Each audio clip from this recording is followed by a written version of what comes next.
بسم الله الرحمن الرحيم. السلام عليكم ورحمة الله وبركاته.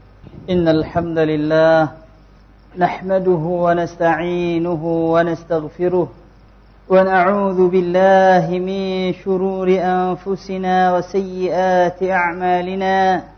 من يهده الله فلا مضل له ومن يضلل فلا هادي له. أشهد أن لا إله إلا الله وحده لا شريك له وأشهد أن محمدا عبده ورسوله لا نبي بعده. يا أيها الذين آمنوا اتقوا الله حق تقاته ولا تموتن إلا وأنتم مسلمون.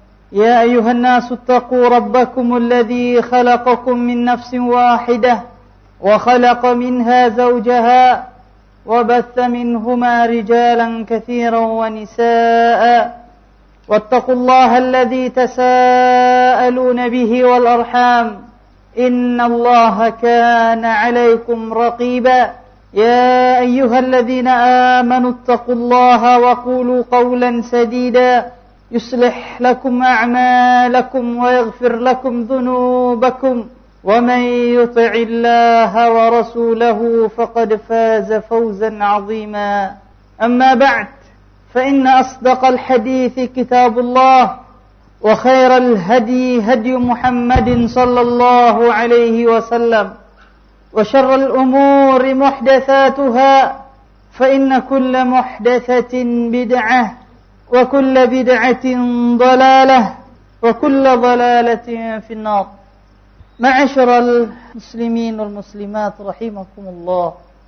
Di antara nikmat Allah Subhanahu wa taala yang dianugerahkan kepada kita semua, yaitu izin Allah Subhanahu wa taala bagi kita untuk bisa menghadiri majlis ilmu. Majlis ilmu, ma'asyiral muslimin, adalah nikmat yang besar.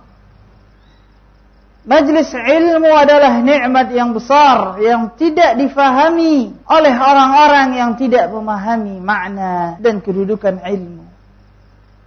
Tatkala ma'asyiral muslimin, manusia merasa kaya dengan harta mereka. Tatkala seorang anak Adam merasa mulia, merasa kaya dengan kekayaan mereka, maka hendaklah seorang penuntut ilmu merasakan kekayaan dengan ilmu yang mereka pelajari. Tatkala manusia merasa kaya dengan harta yang mereka kumpulkan, maka hendaklah seorang penuntut ilmu merasa kaya, tapi bukan dengan harta. Dia kaya dengan dekatnya kedudukannya di sisi Allah Subhanahu wa taala. Dia kaya dengan warisan Nabi yang dia cari. Dia kaya dengan ilmu perkataan Allah, perkataan Rasulullah sallallahu alaihi wasallam yang dia pelajari, yang dia datang untuknya, dia mendengar untuknya, dan dialah kekayaan para nabi. Dialah kekayaan para nabi, ma'asyiral muslimin. Para nabi tidaklah mereka kaya dengan harta, tapi mereka kaya dengan ilmu, kenal kepada Allah, dengan ilmu yang dicintai oleh Allah. Dan seorang hamba apabila dia kaya dengan harta, maka Allah belum tentu cinta kepadanya. Akan tetapi seorang hamba apabila dia kaya dengan ilmu, maka sudah tentu Allah mencintainya. Makanya Allah Subhanahu wa taala, sebagaimana yang diberitakan oleh Rasulullah sallallahu alaihi wasallam, sungguhnya Allah membagi-bagikan harta kepada orang yang dia cintai dan orang yang dia tidak cintai. Allah membagikan kekayaan dunia, harta, perhiasan dunia kepada makhluk yang dia cintai dan makhluk yang dia tidak cintai, kepada orang mukmin dan juga kepada orang kafir, kepada orang fasik dan juga kepada orang yang taat. Akan tetapi Allah memberikan ilmu dan iman hanya kepada hamba-hamba yang dicintai oleh Allah Subhanahu wa taala. Makanya ma'asyiral muslimin wal muslimat rahimakumullah, jangan kita menduga tatkala kita membaca firman Allah taala yarfa'illahu alladhina amanu minkum walladhina utul ilma darajat. Allah mengangkat derajat orang-orang yang beriman di antara kamu dan orang-orang yang menuntut ilmu dengan beberapa derajat. Jangan kita menduga bahwasanya kemuliaan mereka ahlul ilm, kemuliaan orang-orang yang berilmu cuma kemuliaan di dunia saja. Tidak. Allah memuliakan ahlul ilmi di dunia. Allah memuliakan ahlul ilmi bahkan di saat dia berada di dalam liang lahat, di dalam kubur. Bahkan Allah memuliakan ahlul ilm di saat manusia berkumpul di padang mahsyar. Allahu Akbar. Di saat berkumpulnya manusia di padang mahsyar, Allah masih mengangkat derajat ahlul ilm. Kemuliaanmu mereka tidak sebatas kemuliaan di dalam kehidupan dunia. Manusia bertanya kepadanya, mereka menjawab. Manusia menuntut ilmu, mendatanginya, dan dia menyebarkan ilmu. Manusia mendoakannya, dan Allah pun subhanahu wa ta'ala mengabulkan doa-doa manusia. Bukan cuma di dunia, tapi juga di dalam kubur, bahkan di saat di padang mahsyar. Orang-orang yang berilmu Allah muliakan. Allah angkat derajat mereka. Dalil yang menerangkan bahwasanya ahlul ilmi mulia di dalam kehidupan dunia. Bahwasanya ahlul ilm mulia di dalam kehidupan dunia. Lihatlah ma'asyiral muslimin. Kemuliaan apalagi? Kemuliaan apalagi yang lebih tinggi daripada seorang hamba dipercayai oleh Allah untuk menyampaikan wahyunya. Ya, mereka lah ahlul ilm. Mereka lah orang-orang yang berilmu, orang-orang yang diberikan amanah oleh Allah untuk menyampaikan firman-Nya, menyampaikan hadis Rasul-Nya. Allahu Akbar. Kemuliaan yang tinggi, kemuliaan yang besar, kedudukan yang tinggi. Kemuliaan yang apalagi yang lebih mulia, lebih tinggi daripada seorang hamba diciptakan oleh Allah untuk menjaga syariat-syariat Allah. Untuk apa? Untuk menjaga syariat Allah. Ya, mereka lah ahlul ilm. Mereka lah orang-orang yang berilmu. Makhluk-makhluk yang diciptakan oleh Allah di atas permukaan bumi ini. Untuk menjaga perkataan Allah. Menjaga hadis-hadis Rasulullah. Menjaga syariat Allah. Menjaga agama Allah subhanahu wa ta'ala. Makanya ma'asyiral muslimin, seorang pemimpin ilmu, seorang pemimpin di dalam ilmu lebih mulia, lebih dicintai oleh Allah daripada pemimpin kedudukan dan jabatan. Daripada pemimpin kedudukan dan jabatan. Di dalam surat Al-Baqarah ayat 247. Tatkala Allah subhanahu wa ta'ala mengangkat hambanya yang bernama Talut. Hambanya yang bernama Talut untuk menjadi seorang pemimpin. Seorang raja, seorang pemimpin. Manusia pada saat tersebut protes. Anna yakunu lahul mulku alaina wa nahnu ahaqqu bil mulki min. Bagaimana mungkin dia bisa menjadi raja sementara kami lebih berhak menjadi raja daripadanya. Manusia protes bahwasanya Talut kurang pantas menjadi pemimpin. Kenapa? Walam yu'ta sa'atan minal mal. Karena dia tidak memiliki keluasan harta. Karena dia tidak memiliki kekayaan. Karena dia bukanlah orang yang kaya. Tapi Allah subhanahu wa ta'ala bantah mereka melalui lisan Rasulnya. Inna Allah astafahu alaikum wa zadahu bastatan fil ilm wal jism. Allah yang telah memilihnya menjadi raja. Dan dia berikan kelebihan di atas kamu semua di dalam permasalahan ilmu. Wa zadahu bastatan fil ilm. Dengan ilmu inilah Allah memilihnya. Kemudian dalam permasalahan jism, badan, kekuatan. Makanya ma'asyiral muslimin, lihat tatkala Allah Subhanahu wa taala mengangkat seorang hamba untuk dimuliakan, Allah pilih dia karena ilmunya. Ini kemuliaan di dunia. Kemuliaan di dunia. Raja ilmu, pemimpin ilmu jauh lebih mulia daripada pemimpin kekuasaan dan kedudukan. Makanya ma'asyiral muslimin, ahlul ilmilah orang-orang yang benar-benar beriman kepada Allah dengan sebenar-benarnya iman. Kata Allah dalam surat An-Nisa ayat 162. Lakinir rasikhuna fil ilmi minhum wal mu'minuna yu'minuna bima unzila ilaik. Akan tetapi orang-orang yang kokoh di dalam ilmu di antara mereka dan orang-orang yang beriman, mereka beriman dengan apa yang diturunkan kepadamu. Di sini Allah menerangkan orang-orang yang beriman dengan apa yang diturunkan kepada nabinya. Allah mulai dengan orang-orang ar-rasikhuna fil ilm, orang-orang yang kuat di dalam ilmu. Mereka lah orang-orang yang beriman dengan sebenar-benarnya keimanan. Ahlul ilm.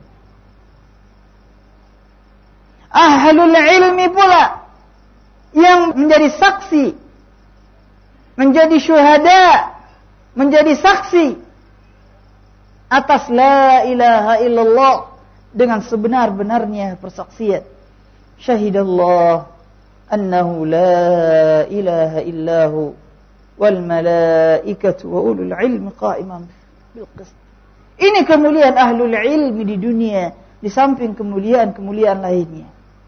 Adapun kemuliaan orang-orang yang berilmu di dalam kubur, di dalam lahat, maka cukuplah bagi kita ma'asyiral muslimin hadis Rasulullah sallallahu alaihi wasallam yang sahih disahihkan oleh Syekh Albani rahimahullah dalam Sahih At-Targhib. Tatkala Rasulullah sallallahu alaihi wasallam hendak menguburkan beberapa orang sahabatnya yang gugur di dalam peperangan, hendak menguburkan jenazah para syahid. Rasulullah menguburkan beberapa jenazah dalam satu liang lahat. Para sahabat bertanya, siapa ya Rasulullah yang lebih didahulukan? Kata Rasulullah sallallahu alaihi wasallam, dahulukan masuk ke dalam liang kubur aktsaruhum akhdhan lil Qur'an, orang yang paling banyak ilmunya dengan Al-Qur'an. Allahu Akbar. Tetap ahlul ilmi dimuliakan di dalam kegelapan kubur. Ya, walaupun jasad-jasad mereka sudah terbungkus di dalam kubur, tertimbun di dalam tanah, tapi jasa mereka terus mengalir. Jasa mereka terus mengalir. Amal mereka terus dicatat oleh Allah Subhanahu wa taala, diberikan kepada mereka. Inilah ahlul ilm. Adapun apalagi kemuliaan ahlul ilmi di padang mahsyar. Apa kemuliaan ahlul ilmi di padang mahsyar? Dengan apa Allah memuliakan mereka? Maka ma'asyiral muslimin, silahkan kita perhatikan firman Allah Subhanahu wa ta'ala di dalam surat An-Nahl ayat yang ke-27. Di dalam surat An-Nahl ayat yang ke-27, tatkala Allah Subhanahu wa ta'ala menghinakan orang-orang yang mensekutukannya. Allah menghinakan orang-orang musyrikin, orang-orang yang mensekutukan Allah. Pada saat manusia berkumpul di padang mahsyar, Allah berfirman kepada mereka, "Aina syuraka'i alladhina kuntum tusyaqquna fihim?" Mana sekutu-sekutuku yang dulu kalian cintai, yang dulu kalian bela, yang dulu kalian ibadati? Mana? Allah tantang orang-orang musyrikin yang mensekutukan Allah di dalam kehidupan dunia. Subhanallah. Tatkala orang-orang musyrikin mensekutukan Allah, kemudian mereka dibangkitkan di padang mahsyar, Allah mengancam mereka, menantang mereka, mana sekutu-sekutu yang dahulu kalian mengibadati mereka, yang dulu kalian mencintai mereka. Pada saat tersebut Allah Subhanahu wa ta'ala menunjuk ahlul ilmi. Allah menunjuk ahlul ilmi. Allah menjadikan ahlul ilmi pada saat-saat tersebut sebagai saksi-saksi Allah atas kehinaan orang-orang musyrikin.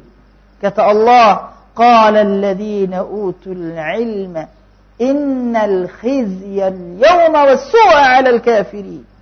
Berkatalah orang-orang yang diberikan ilmu, sungguhnya kehinaan pada hari ini dan kejelekan tertimpa kepada orang-orang kafir. Subhanallah, ahlul ilmilah yang menjadi saksi Allah pada padang mahsyar nantinya, di saat manusia dihisab. Bahkan juga ahlul ilmi, orang-orang yang ditunjuk oleh Allah, dimuliakan oleh Allah untuk menjadi saksi-saksi Allah kepada orang-orang yang mengingkari hari kebangkitan. Kata Allah dalam surat Ar-Rum ayat yang ke-55 dan 56. Wa yawma taqumu as-sa'ah yuqsimul mujrimuna ma labithu ghayra sa'ah kadzalika kanu yufakun. Wa qala alladhina utul ilma wal imana laqad labithtum fi kitabillahi ila yaumil ba'ts fahadha yaumul ba'ts walakinnakum kuntum la ta'lamun. Berkatalah orang-orang yang mengingkari hari kebangkitan, dan di saat hari dibangkitkan, orang-orang yang berdosa, orang-orang yang mengingkari hari kebangkitan bersumpah, tidaklah kami hidup di atas permukaan dunia kecuali hanya sesaat saja. Subhanallah. Nyesal mereka. Tatkala mereka hidup di dunia, mereka mengingkari hari kebangkitan, mereka tidak percaya. Begitu mereka dibangkitkan dan nyatalah kebenaran, tampaklah suatu yang hak, pada saat tersebut mereka bersumpah, sungguh kehidupan dunia hanya sementara. Kemudian Allah angkat derajat ahlul ilm. Allah jadikan mereka saksi, dan ahlul ilmi wal iman, orang-orang yang diberikan ilmu dan iman, berkata, laqad labithtum fi kitabillahi ila yaumil ba'ts. Sungguh kalian telah hidup di dalam ketentuan Allah sampai hari dibangkitkan, dan inilah hari yang dibangkitkan. Akan tetapi kalian tidak mengetahuinya. Dulu kalian tidak mengetahuinya. Ma'asyiral muslimin, begitu kemuliaan ahlul ilm. Mereka mulia di dunia, mereka mulia di dalam kubur, dan mereka mulia pada hari kebangkitan.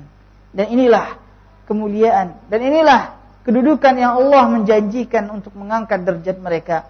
Yarfa'illahu alladhina amanu minkum walladzina utul ilma darajat. Allah angkat derajat orang-orang yang beriman dan orang-orang yang diberikan ilmu beberapa derajat, yaitu kedudukan mereka di dunia, kedudukan mereka di dalam kubur, dan kedudukan mereka di saat mereka dibangkitkan nantinya insyaallah taala. Semoga Allah Subhanahu wa taala dengan kemuliaannya, dengan kemurahannya menjadikan kita sebagai saksi-saksinya pada hari kebangkitan nanti insyaallah taala. Ma'asyiral muslimin wal muslimat rahimakumullah. Kita masuki kajian kita pada malam hari ini. Kita mengkaji ayat yang ke-149 dari surat Ali Imran, yaitu firman Allah Subhanahu wa taala ayat yang ke-149 dan 150. Ya ayyuhalladzina amanu in tuti'u alladhina kafaru yaruddukum ala a'qabikum fatanqalibu khasirin balillahu maulakum wa huwa khairun nasirin. Sebagaimana biasa, kita artikan ayat ini secara perkata terlebih dahulu. Ya ayyuhalladzina amanu, wahai orang-orang yang beriman, jika tuti'u, kamu mentaati, alladzina kafaru, orang-orang kafir, yaruddukum, niscaya mereka mengembalikan kamu, ala a'qabikum, ala di atas, a'qabikum di belakang kamu, maksudnya mengembalikan kamu ke belakang. Fatanqalibu khasirin, maka kamu akan berpaling menjadi orang-orang yang merugi. Balillah, akan tetapi Allah maulakum, adalah pelindungmu. Wa huwa, dan dia khair, sebaik-baiknya an-nasirin, yang memberikan pertolongan. Ayat ini ma'asyiral muslimin wal muslimat rahimakumullah adalah ayat yang dimulai dengan kata-kata ya ayyuhalladzina amanu. Dimulai dengan seruan wahai orang-orang yang beriman. Kita telah mengkaji pada beberapa pertemuan, kita ulang-ulangi. Apabila ada ayat yang dimulai dengan firman Allah ya ayyuhalladzina amanu, wahai orang-orang yang beriman, maka dia mengandung 3 makna. Maka di dalamnya terdapat 3 makna. Yang pertama, terdapat seruan, panggilan kepada orang-orang yang beriman.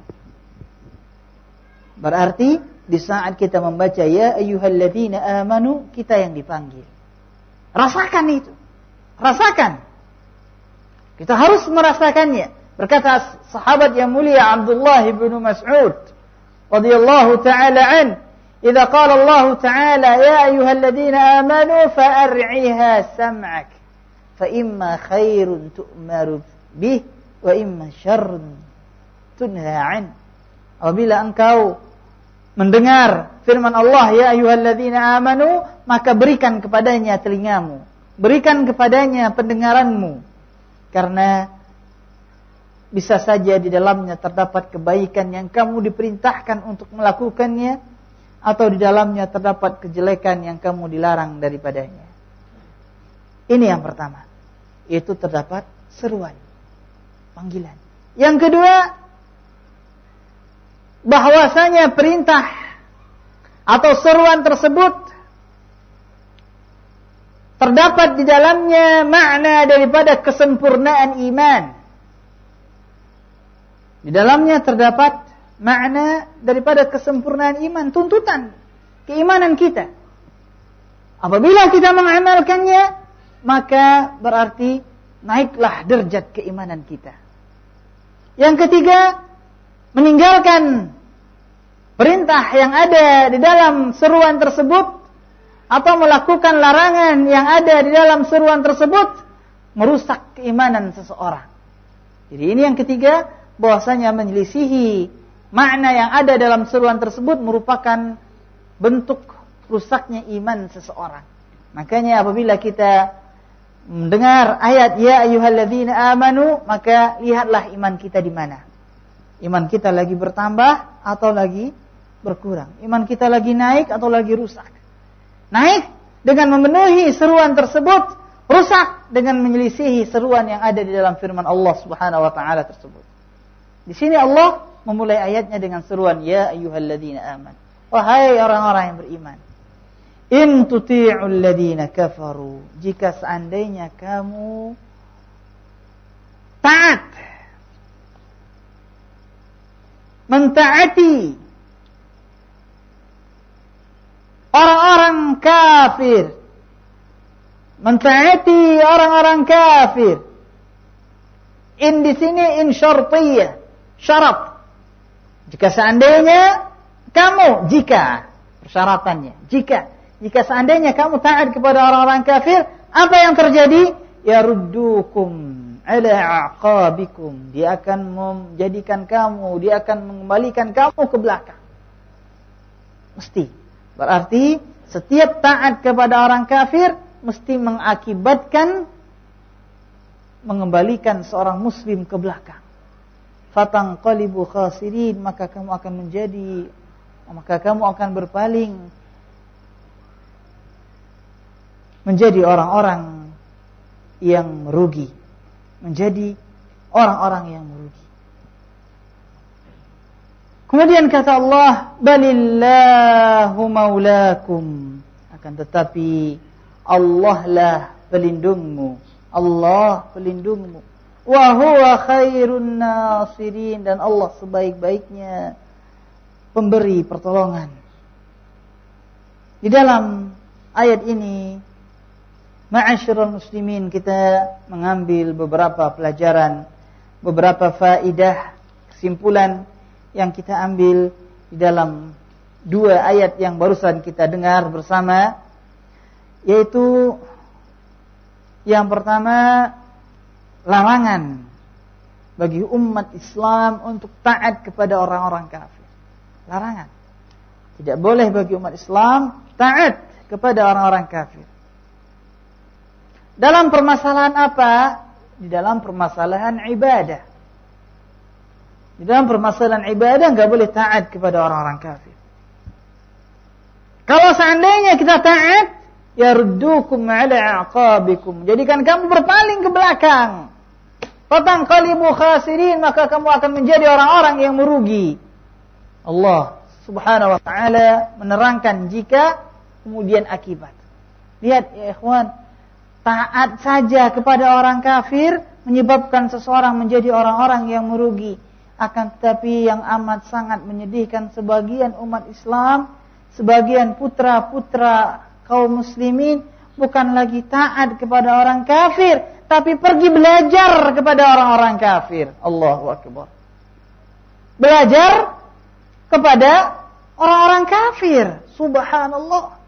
Pergi ke negeri-negeri kafir, ngapain? Belajar Islam, belajar tafsir sama orang kafir yang masih dalam keadaan tidak suci. Di saat mereka junub, mereka tidak bersuci. Kemudian kita belajar kalamullah, belajar kitab suci kepada mereka.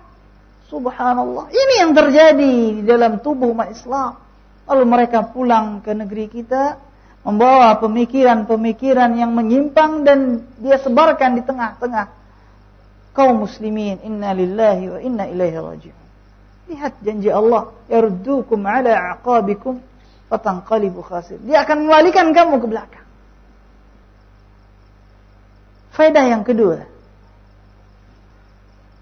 bahwasanya kekufuran adalah kerugian. Diambil dari firman Allah, fatanqalibu khasiri. Kekufuran adalah kerugian. Mengembalikan kamu ke belakang, maknanya mengembalikan kamu kepada kekufuran. Maka kamu menjadi orang-orang yang merugi. Berarti kekufuran adalah kerugian. Pemahaman sebaliknya. Pemahaman sebaliknya. Berarti lawan daripada kufur apa? Iman. Berarti iman adalah keberuntungan. Berarti iman adalah keberuntungan. Dan tidak ada manusia yang paling beruntung di atas permukaan bumi ini melebihi kaum mukminin.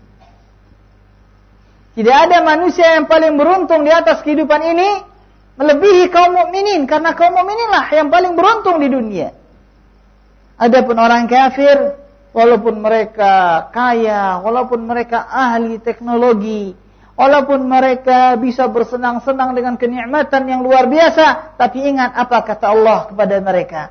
Kata Allah Subhanahu wa taala dalam surat Muhammad ayat yang ke-12, walladzina kafaru yatamatta'una wa ya'kuluna kama ta'kulul an'am wan naru mathwal lahum.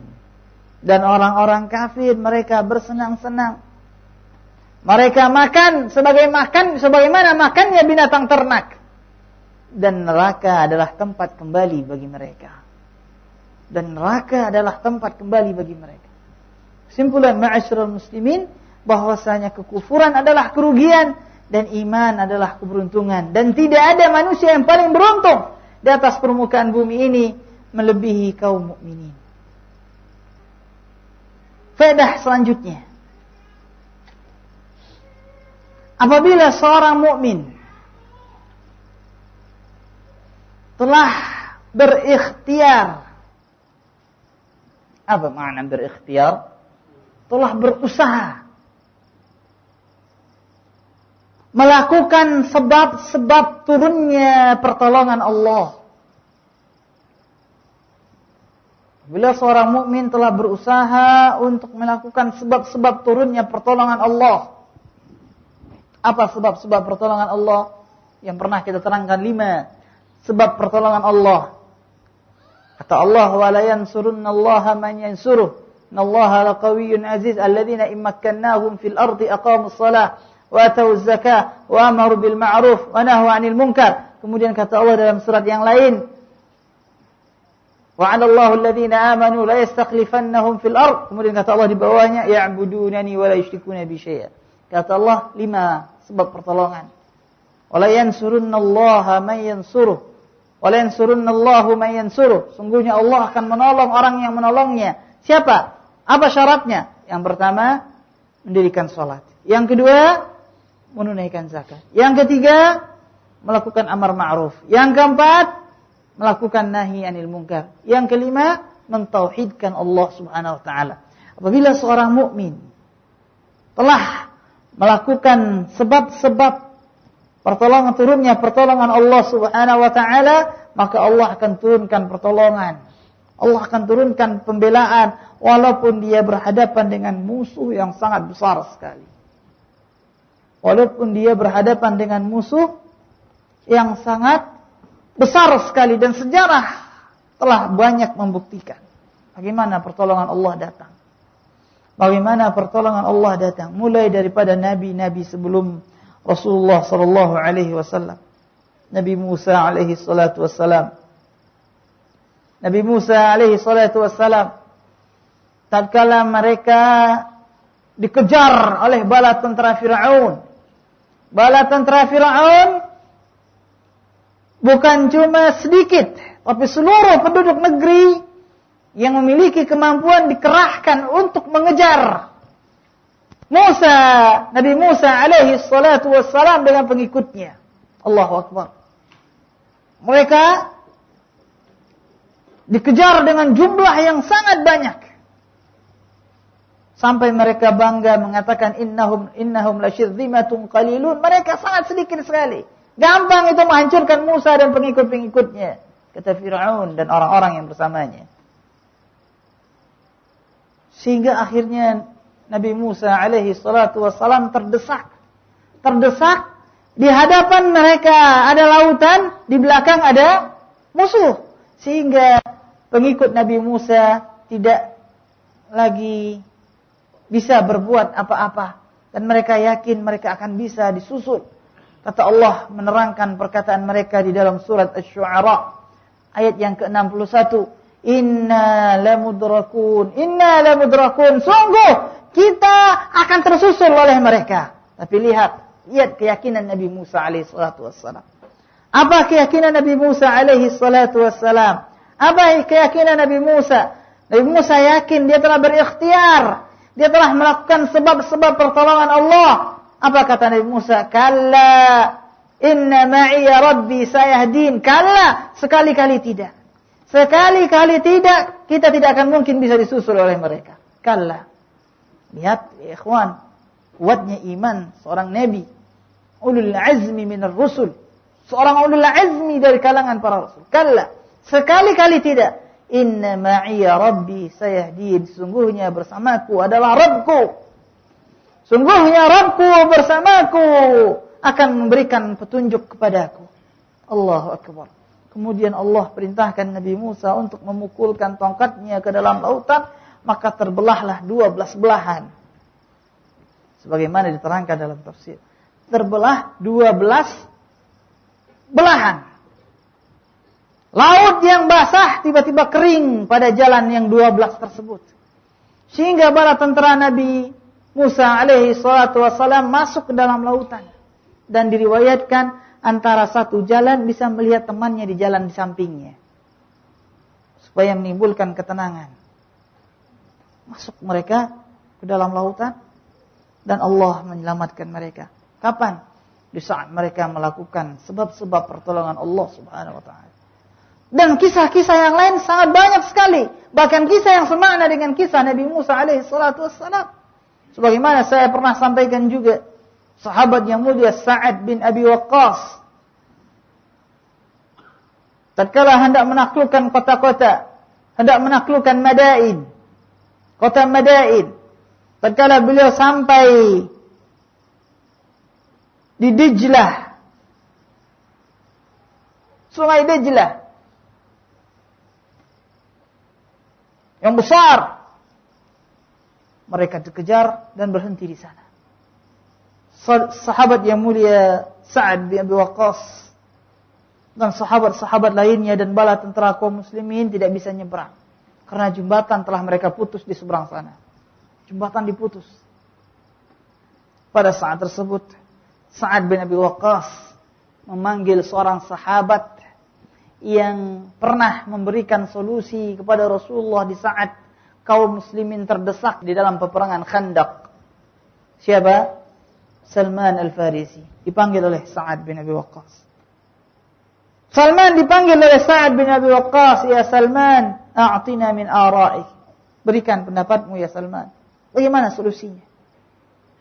Kata Salman, saya enggak bisa memberikan solusi. Tapi beri saya waktu.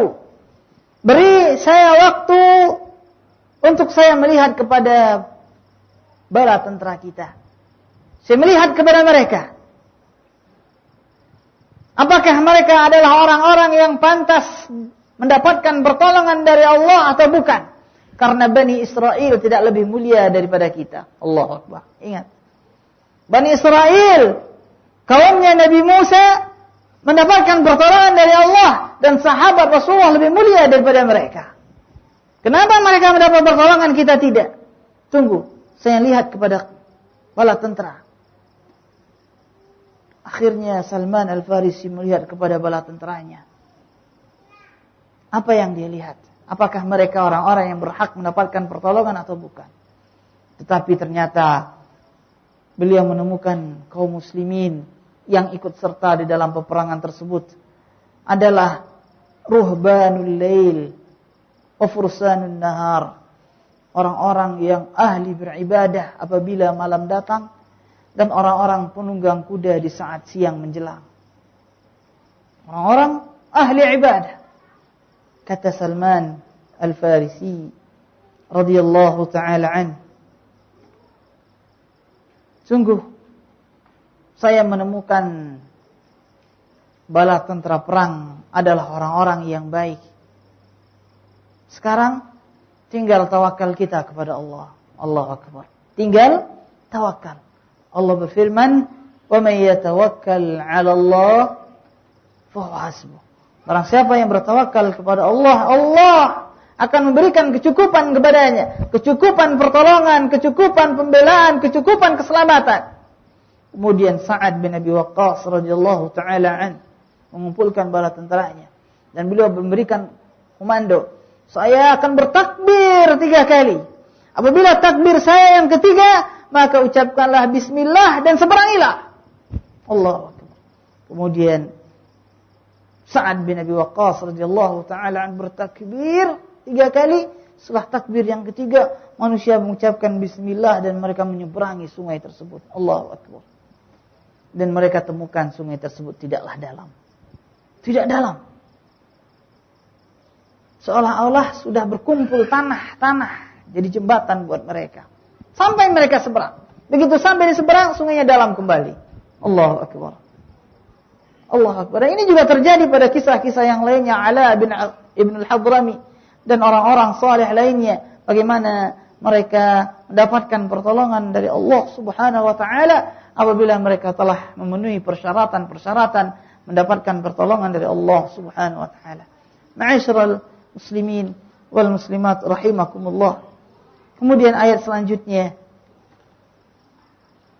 kata Allah Subhanahu wa ta'ala, "Sanulqi في قلوب الذين كفروا الرعب بما أشركوا بالله ما لم ينزل به سلطانا ومأواهم النار وبئس مثوى الظالمين. Sanulqi, maka kami akan menitipkan, kami akan memasukkan fi qulubil ladzina kafaru, pada hati-hati orang-orang kafir, ar-ru'ba, rasa takut. Bima asyraku billah, dengan apa-apa yang mereka, disebabkan apa-apa yang mereka mensekutukan Allah. Ma lam yunazzil bihi sultana, sesuatu yang Allah tidak turunkan kepadanya keterangan. Wa ma'wahumun nar, dan tempat kembali mereka adalah neraka. Wa bi'sa mathwadh dhalimin, dan sejelek-jeleknya tempat orang-orang zalim. Di dalam ayat ini, ma'asyiral muslimin, tatkala kaum musyrikin berhasil membunuh 70 orang sahabat di dalam peperangan Uhud. Mereka berhasil membunuh 70 kaum muslimin di dalam peperangan Uhud. Lalu mereka kabur pulang ke kota Mekah. Di tengah perjalanan mereka bermusyawarah. Mereka mengatakan, kita telah membunuh kaum muslimin begitu banyaknya. Kita telah melukai mereka begitu banyaknya. Bagaimana kalau seandainya nanti mereka datang balik menyerang kita? Bagaimana kalau seandainya mereka membalas? Bagaimana begini begitu? Dulu di dalam peperangan Badar jumlah mereka sangat sedikit, kita bisa kalah. Bisa jadi pada masa-masa yang datang mereka mengumpulkan pasukan yang banyak, lalu mereka menyerang kita. Ini perkataan orang-orang kafir, timbul rasa takut. Janji Allah, sanulqi fi qulubil ladzina kafarur ru'b. Selesai peperangan Uhud, Allah berjanji akan mencampakkan rasa takut di dalam dada mereka. Allah akan titipkan, Allah masukkan ke dalam hati mereka rasa takut. Dan itu terjadi. Walaupun mereka menang di dalam peperangan Uhud, tapi mereka tetap ketakutan. Kata Allah Subhanahu wa taala, sanulqi fi qulubil ladzina kafarur ru'b. Kami akan memasukkan di dalam hati orang-orang kafir rasa takut. Ar-ru'b dalam bahasa Arab dia lebih besar daripada khauf. Ru'b ini yaitu rasa takut yang dahsyat. Ini bahasa Arab. Di bahasa Arab itu kaya takut, ada bahasanya. Lebih takut lagi, ada bahasa Arabnya. Ar-ru'b lebih dahsyat daripada khauf. Rasa takut yang berlebihan. Kenapa di dalam hati mereka terdapat rasa takut? Disebabkan bima asyraku bi ba' sababiyah. Dalam ilmu bahasa Arab, ba' sababiyah, ba' yang menerangkan sebab. Disebabkan karena mereka mensekutukan Allah. Dan tempat kembali mereka adalah neraka. Dan sejelek-jeleknya tempat kembali orang-orang zalim. Ma'asyiral muslimin wal muslimat rahimakumullah. Di dalam ayat ini ada suatu pertanyaan yang sudah sering kita menjawabnya. Di sini Allah mempergunakan kata-kata kami. Sanulqi, kami akan memasukkan, menyisipkan, meletakkan. Yang dimaksud di sini itu Allah, tapi Allah mempergunakan kata-kata kami. Kata kami pada yang berbuat adalah Allah, bukan maknanya Allah lebih dari satu, tidak. Akan tetapi di sini adalah uslub ta'zim dalam bahasa Arab. Uslub ta'zim, uslub yang mengandung makna pengagungan. Di sini Allah mengagungkan dirinya dan Allah berhak untuk mengagungkan dirinya. Maka kami akan memasukkan rasa takut di dalam hati orang-orang kafir. Kami di sini bukan maknanya lebih dari satu, tidak, akan tetapi maknanya adalah pengagungan terhadap diri Allah Subhanahu wa taala. Allah mengagungkan dirinya. Rasulullah sallallahu alaihi wasallam bersabda dalam hadis yang diriwayatkan oleh Imam Bukhari dan Imam Muslim dan imam-imam lainnya dari sahabat yang mulia Jabir bin Abdullah radhiyallahu taala an, Rasulullah sallallahu alaihi wasallam bersabda, "U'titu khamsan lam yu'tahunna ahadun minal anbiya'i qabli." Saya diberi 5 perkara yang tidak pernah diberikan kepada seorang nabi pun sebelum saya, kata Rasulullah. Jadi Rasulullah diberikan keistimewaan. 5 keistimewaan yang tidak dimiliki oleh nabi seorang pun selain Rasulullah. Apa? Yang pertama kata Rasulullah, "Nusirtu birru'bi masirata syahr." Saya diberikan pertolongan dengan perasaan takut. Perasaan takut pada siapa? Pada musuh-musuh Nabi. Sejarah perjalanan 1 bulan. Jadi musuh itu baru sampai ke kota Madinah 1 bulan mendatang, mereka sudah ketakutan. Sudah timbul rasa takut. Makanya di dalam peperangan orang-orang kafir banyak di antara mereka yang di tengah jalan mundurkan diri, banyak. Allah sudah masukkan ke dalam hati mereka rasa takut, dan ini tidak diberikan kepada nabi seorang pun sebelum Rasulullah sallallahu alaihi wasallam. Ini yang pertama.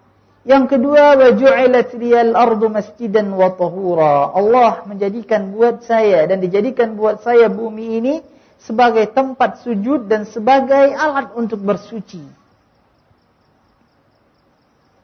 Dalam riwayat Imam Ahmad, fa aynama adrakat rajulan min ummati as-salatu fa indahu masjiduhu wa tahuruhu.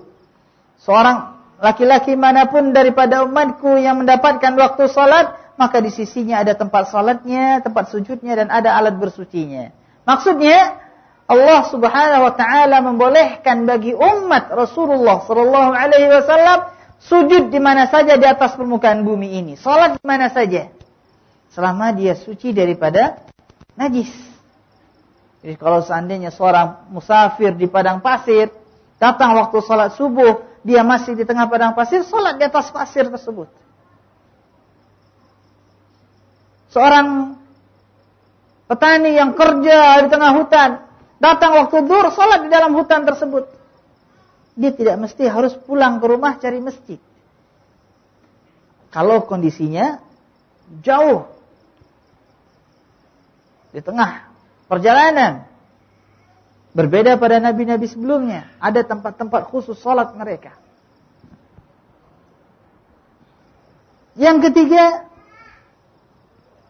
wa uhillat liyal ghanaim, dan dihalalkan buat kami, buat umat Rasulullah, buat Rasulullah sallallahu alaihi wasallam harta rampasan perang. Apabila terjadi peperangan antara umat Islam dan orang kafir, harta orang kafir dirampas dan jadi milik hak umat Islam. Dan ini tidak dihalalkan pada nabi-nabi sebelum Rasulullah. Lalu bagaimana mereka? Mereka apabila perang, mereka berhasil mendapatkan harta orang-orang kafir, maka harta tersebut enggak boleh diambil. Dikumpulkan di suatu tempat, kemudian Allah turunkan api dari langit dan membakar harta rampasan perang tersebut. Yang keempat, wa'titu syafa'ah, dan saya diberikan syafa'ah. Itu syafa'ah al-uzma, syafa'ah yang besar. Di saat manusia dibangkitkan pada hari kiamat, Rasulullah sallallahu alaihi wasallam diizinkan oleh Allah untuk memberikan syafaat. Yang kelima, wa kana an-nabiyyu yub'atsu ila qaumihi khassah wa bu'itsu ila an-nasi ka'ammah. Dan setiap nabi diutus buat kaumnya saja, dan saya diutus buat seluruh manusia. Jadi para nabi ya diutus mendakwahi kaumnya saja, tidak berkewajiban mendakwahi kaum lain. Adapun Rasulullah sallallahu alaihi wasallam diutus buat seluruh manusia, bahkan juga buat seluruh kaum jin dan manusia. Di dalam ayat ini, ma'asyiral muslimin, kita mengambil beberapa faedah ilmiah. Faedah yang pertama, bahwasanya tempat munculnya keinginan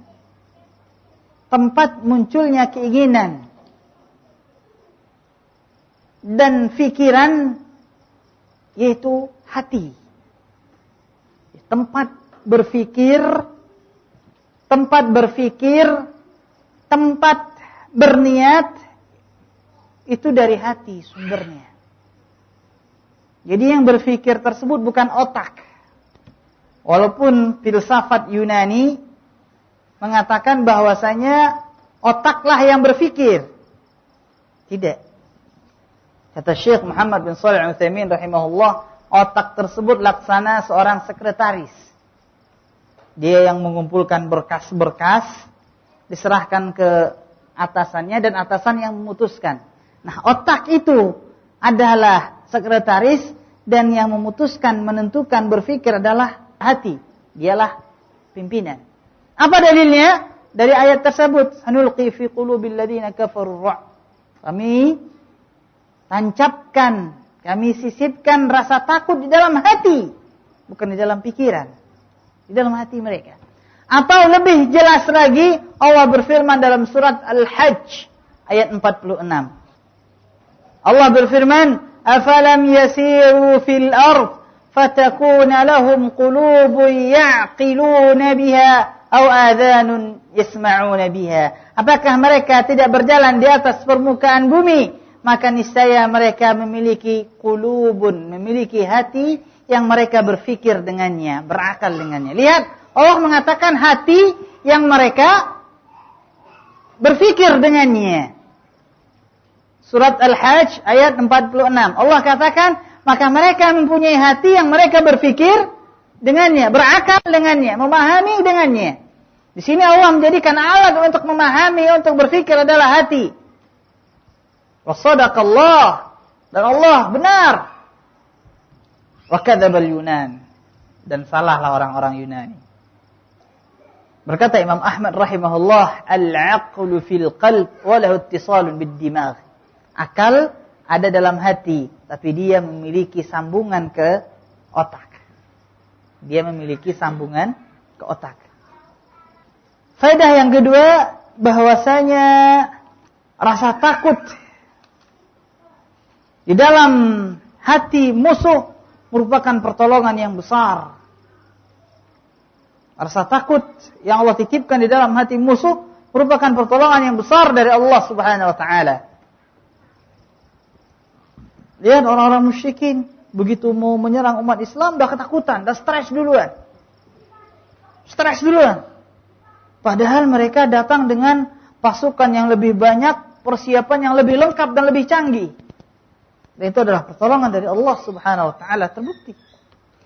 Yang ketiga, di dalam ayat tersebut Allah mengumumkan kebodohan orang-orang musyrikin. Allah mengumumkan kebodohan orang-orang musyrikin, yaitu mereka mensekutukan Allah dengan sesuatu yang tidak ada kekuatan, keterangan padanya. Mensekutukan Allah dengan makhluk yang lemah. Bukankah itu suatu kebodohan? Ya, suatu bodoh. Mereka meninggalkan Allah yang maha besar, yang maha kuat, yang maha perkasa, yang maha mengabulkan doa, malah berdoa meminta kepada makhluk yang lemah, makhluk yang diwafatkan, makhluk yang dihidupkan, makhluk yang memiliki kekurangan-kekurangan. Ini adalah kebodohan. Meninggalkan berdoa meminta kepada Allah, yang berdoa meminta kepada selain Allah, kepada nabinya, kepada malaikat-malaikatnya, kepada patung-patung, kepada wali-wali, yang semuanya adalah makhluk yang diwafatkan oleh Allah Subhanahu wa taala.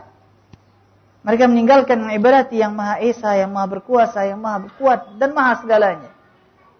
Makanya ma'asyiral muslimin, orang-orang musyrikin, walaupun mereka orang-orang yang kaya, walaupun mereka orang-orang yang memiliki kejeniusan otak, tapi pada hakikatnya mereka adalah orang-orang yang bodoh. Makanya sebagian para ulama menyebutkan, ada suatu buku menyebutkan daftar orang-orang bodoh. Yang paling pertama, yang paling bodoh itu iblis. Karena dia meninggalkan patuh kepada Allah dan patuh kepada hawa nafsunya. Tidak mau sujud kepada Allah, padahal dia tahu ancaman Allah begitu besarnya. Ini bodoh. Kemudian orang-orang musyrikin, dia ada bodoh.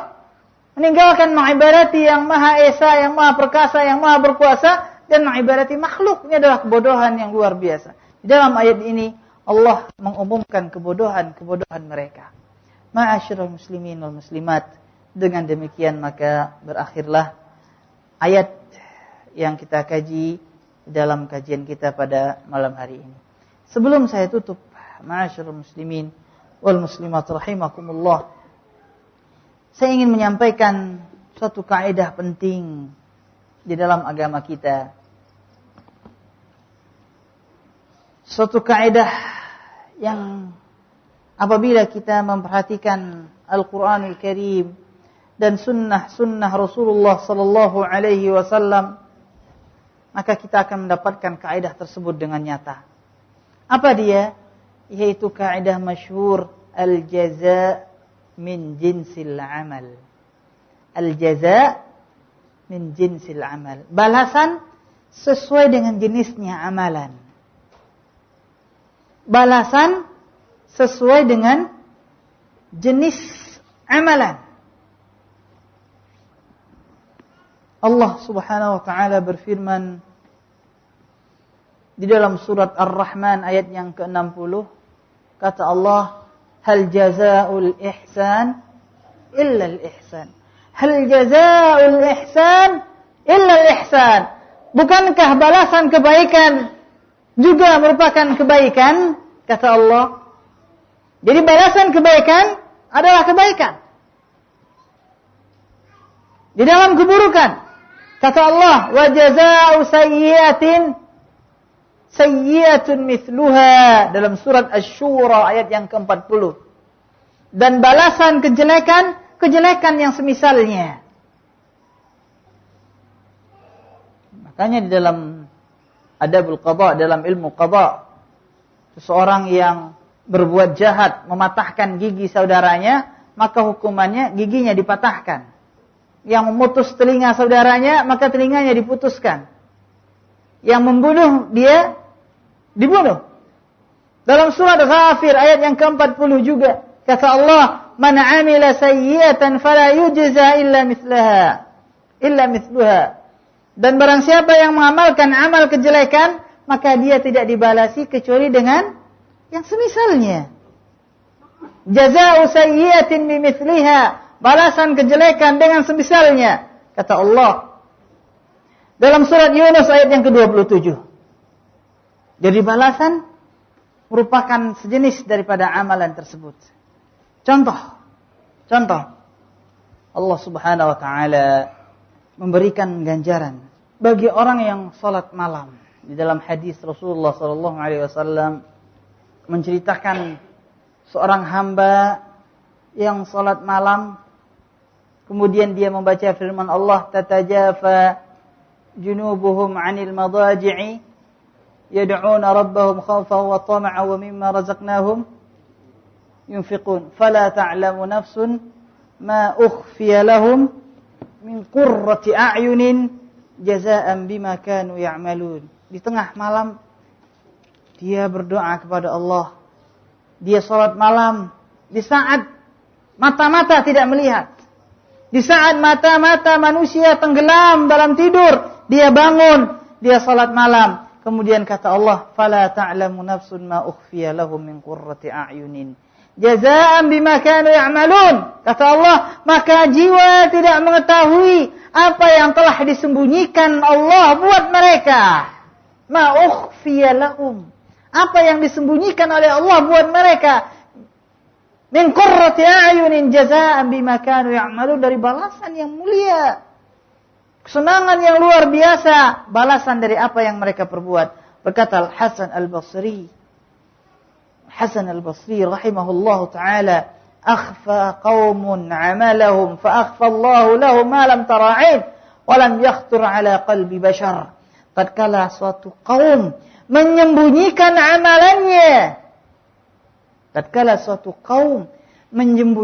amalannya, maka Allah sembunyikan bagi mereka balasan. Allah sembunyikan bagi mereka, Allah sediakan bagi mereka balasan yang tersembunyi. Balasan yang bagaimana? Mala tara'in, saking tersembunyinya, balasan tersebut tidak pernah dilihat oleh mata, tidak pernah didengar oleh telinga, dan tidak pernah terlintas oleh hati manusia. Apa dia? surga Allah Subhanahu wa taala. Allahu Akbar. Begitu serasinya. Surga Allah saking indahnya, saking nikmatnya, tidak ada bahasa yang bisa mengungkapkannya melebihi bahasa Rasul.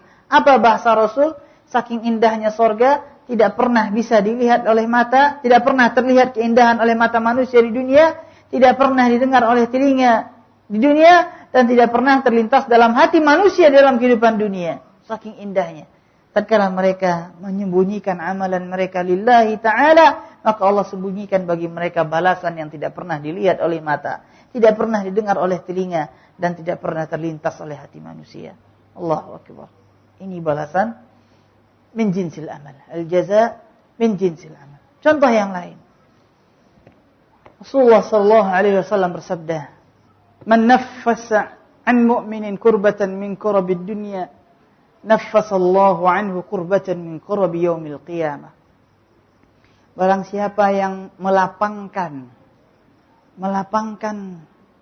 penderitaan seorang mukmin di dalam kehidupan dunia, maka Allah lapangkan penderitaannya di dalam hari kiamat.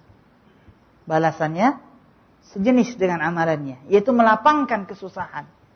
Tatkala dia melapangkan kesusahan saudaranya di dunia, Allah lapangkan kesusahan dia di padang mahsyar nantinya, di saat matahari mendekat pada dirinya, di saat panas luar biasa, manusia menangis, berkeringat, sehingga tangisan dan keringat mereka sampai ke mata kaki. Ada yang menggenangi sampai ke lutut, ada yang menggenangi sampai ke dada, ada yang menggenangi sampai ke hidung mereka, sebagaimana yang diceritakan oleh Rasulullah. Pada saat-saat yang demikian, mereka berdiri bertahun-tahun lamanya, tapi Allah melapangkan dia dari kesempitan hari tersebut, karena dia melapangkan saudaranya di dalam kehidupan dunia. Kata Rasulullah melanjutkan, وَمَنْ سَتَرَ مُسْلِمًا وَمَنْ يَسَّرَ عَلَى مُعْسِرٍ يَسَّرَهُ اللَّهُ عَلَيْهِ فِي الدُّنْيَا وَالْآخِرَةِ. Barang siapa yang memberikan kelapangan bagi orang yang susah, memudahkan orang yang susah, maka Allah permudah baginya di dalam kehidupan dunia dan di akhirat. Di saat ada orang susah, dia bantu, maka Allah akan membantunya suatu saat nantinya di dunia dan di akhirat. Mesti ada di dunianya, sebagaimana mesti ada di akhiratnya. وَمَنْ سَتَرَ مُسْلِمًا سَتَرَهُ اللَّهُ فِي الدُّنْيَا وَالْآخِرَةِ. Dan barang siapa yang menutup aib seorang muslim, maka Allah akan menutup aibnya di dunia dan di akhirat. Dia melihat aib saudaranya, dia tutup. Dia tidak lihat di sana ada maslahat untuk dia sampaikan, dia tutup. Maka Allah akan tutup aibnya di dunia sebelum di akhirat. Di dunia tatkala dia berbuat aib, Allah tutup. Tidak ada orang melihatnya tapi tidak menceritakannya. Atau Allah jadikan aib tersebut tertutup, tidak ada orang yang melihatnya. Di akhirat Allah panggil dia. Kemudian Allah sebutkan, "Ya fulan, bukankah pada hari ini kau berbuat dosa ini? Ya fulan, bukankah pada waktu ini kau berbuat dosa ini?" Kemudian jasadnya bersaksi, "Ya benar ya Allah." Kemudian kata Allah, "Sungguh aib kamu tersebut telah saya tutup di dunia, saya tutup. Adapun di akhirat saya ampuni." Allahu Akbar. Di dunia aibnya ditutup, di akhirat diampuni oleh Allah Subhanahu wa taala.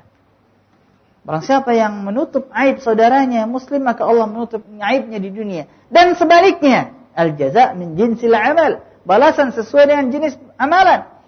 Apabila dia membuka aib saudaranya, kata Rasulullah, maka Allah akan membuka aibnya walaupun dia berada di tengah kamar dalam rumahnya. Allahu Akbar. Dia mencari-cari aib orang. Makanya ya ikhwan, ambil kesimpulan, seseorang yang paling banyak aibnya tersingkap di tengah manusia adalah orang yang paling suka mencari aib-aib orang lain. Orang yang paling banyak aibnya tersebar di dunia adalah orang yang paling banyak mencari aib orang lain. Sering sebagian ikhwan mengatasnamakan tabayun, jatuh kepada tajassus. Tidak faham perbedaan antara tabayun dengan tajassus. Mencari-cari aib dengan alasan tabayun. Itu bukan tabayun ya ikhwata. Itu bukan tabayun, itu namanya tajassus, mencari aib. Kalau tabayun untuk sesuatu yang bermanfaat baginya dan bagi umat. Adapun tajassus itu tidak ada manfaatnya. Si fulan ngapain tadi dia ke rumah sana? Kenapa kok dia pakai motornya begitu? Apa faedahnya? Apa maslahatnya? Terkala ditanya, ya ikhwan ini enggak ada maslahat. Kenapa Anda mencari-carinya? Dia menjawab, ini tabayun. Ini bukan tabayun, ini tajassus. Ini bukan tabayun tapi tajassus. Na'udzubillah. Allah akan buka aibnya di saat dia berada di tengah rumahnya. Makanya orang yang paling banyak aibnya tersebar adalah orang yang suka tajassus. Kemudian kata Rasulullah, wallahu fi aunil 'abdi ma kana al-'abdu fi auni akhi. Allah berada dalam perlindungan hambanya selama hamba tersebut berada dalam perlindungan saudaranya, dalam melindungi saudaranya. Al-jaza min jinsil amal. Contoh yang terakhir dan dengannya kita sudahi kajian kita. Itu perkataan Imam Al-Qayyim rahimahullah. Man hafidha basarah, hafidhallahu basiratah. Allah Akbar. Barang siapa yang menjaga basarah, matanya. Barang siapa yang menjaga mata kepalanya, maka Allah akan menjaga mata hatinya. Barang siapa yang menjaga mata kepalanya, maka Allah akan menjaga mata hatinya. Atau dalam bahasa Arab, man hafidha basarah, hafidhallahu basiratah. Basar artinya penglihatan. Basirah artinya penglihatan hati. Seorang talibul ilmi dan kita semua apabila menginginkan hati yang tajam, hati yang bermanfaat, hati yang bermanfaat apabila mendengarkan nasihat, apabila kita mendambakan hati yang tunduk dan khusyuk, apabila kita menginginkan hati yang menangis apabila membaca firman Allah, tersentuh apabila disebutkan sunnah Rasulullah, apabila kita ingin hati yang bersih, hati yang sehat, maka jagalah pandangan mata kita. Jagalah pandangan mata kita. Kenapa ma'asyiral muslimin? Kata para ulama, karena mata adalah cermin hati. Karena mata dia adalah pos hati. Beridul qalb. Pos hati. Apabila mata tidak dijaga dan dia melihat kepada dosa. Apabila mata tidak dijaga dan dia melihat kepada dosa, maka mata tersebut akan mengantarkan dosa tersebut ke dalam hatinya. Maka hitamlah hati manusia. Terteteslah noda-noda hitam di dalam hati seorang hamba, sehingga hati tersebut menjadi gelap, kelam. Apabila hati sudah gelap, maka dia tidak bisa lagi menilai mana dosa, mana pahala, mana sunnah, mana bid'ah, mana hidayah, mana kesesatan. Dia tidak bisa lagi menilai. Mana ghibah, mana tajassus, mana yang bermanfaat, mana yang tidak bermanfaat. Dia tidak bisa menilai karena hatinya sudah hitam oleh dosa. Kalla bal rana ala qulubihim ma kanu yaksibun. Sekali-kali tidak, hati mereka telah tertutup disebabkan apa yang telah mereka perbuat. Dan sebaliknya, apabila seseorang menjaga pandangan matanya, matanya tidak terjatuh kecuali pada yang halal. Matanya tidak melihat kecuali pada apa yang dibenarkan oleh Allah Subhanahu wa taala, maka hatinya selalu bersih. Allah jaga hatinya karena tidak ada noda-noda hitam yang dikirim oleh matanya jatuh ke dalam hatinya. Maka pada saat tersebut hatinya tajam. Apabila dia menilai dengan benar. Apabila dia melihat bid'ah, maka kelihatan nyata itu adalah bid'ah. Apabila melihat sunnah, maka tampaklah baginya itu adalah sunnah. Apabila dia melihat ilmu, tampaklah ilmu dengan terang. Apabila dia mendengar nasihat, maka nasihat bermanfaat baginya. Apabila dia membaca Al-Quran, maka tunduk dan khusyuklah hatinya. Apabila dia mendengar ayat-ayat suci Al-Quran dilantunkan, maka tersentuh hatinya. Dan apabila hati telah benar, maka benarlah jasad keseluruhannya. Apabila hati rusak, maka rusaklah jasad keseluruhannya. Idza salahat salahal jasadu kulluh wa idza fasadat fasadal jasadu kulluh. Makanya Al-Imam Ibnu Qayyim rahimahullah mengatakan rahasia, hikmah, wallahu taala alam, kenapa Allah menyebutkan firman-Nya Allah nurus samawati wal ard, Allah cahaya langit dan bumi. Setelah Allah memerintahkan kaum mukminin untuk menundukkan pandangan, kullil mu'minina yaghuddu min absarihim. Apa hubungannya? Karena cahaya Allah tidak Allah berikan kepada orang-orang yang dosa, yang berdosa, yang hitam hatinya karena dosa. Makanya ma'asyiral muslimin, apabila hati selalu dikirimi sampah-sampah mata, sampah-sampah penglihatan, sehingga hati telah menghitam. Apabila hati telah hitam, dia akan menyuruh seseorang berbuat dosa dan kemaksiatan. Dia menyuruh seseorang untuk berzina. Makanya Allah Subhanahu wa taala di dalam surat Ar-Rum ayat yang ke-30 dan 31, tatkala Allah memerintahkan kaum mukminin dan kaum mukminat untuk menjaga kemaluan mereka daripada zina, Allah mulai perintah tersebut dengan menjaga pandangan mata terlebih dahulu, karena dialah sebab, karena di sanalah pintunya, itulah gerbangnya, gerbang seluruh kemaksiatan bersumber daripada mata. Wal iyadu billah. Ma'asyiral muslimin wal muslimat, kepada Allah Subhanahu wa taala kita berdoa dengan seluruh nama-nama dan sifat-sifatnya, baik yang kita ketahui ataupun kita tidak mengetahuinya. Kita mohon kepada Allah Subhanahu wa taala untuk dijaga mata kita dan diberikan ketajaman mata hati kita. Innahu waliyudzalika wal qadiru alaih. Subhanakallahumma wa bihamdika asyhadu an la ilaha illa ant astaghfiruka wa atubu ilaik. Wa sallallahu ala nabiyyina Muhammadin wa ala alihi wa sahbihi wa sallam. Wassalamu alaikum warahmatullahi wabarakatuh.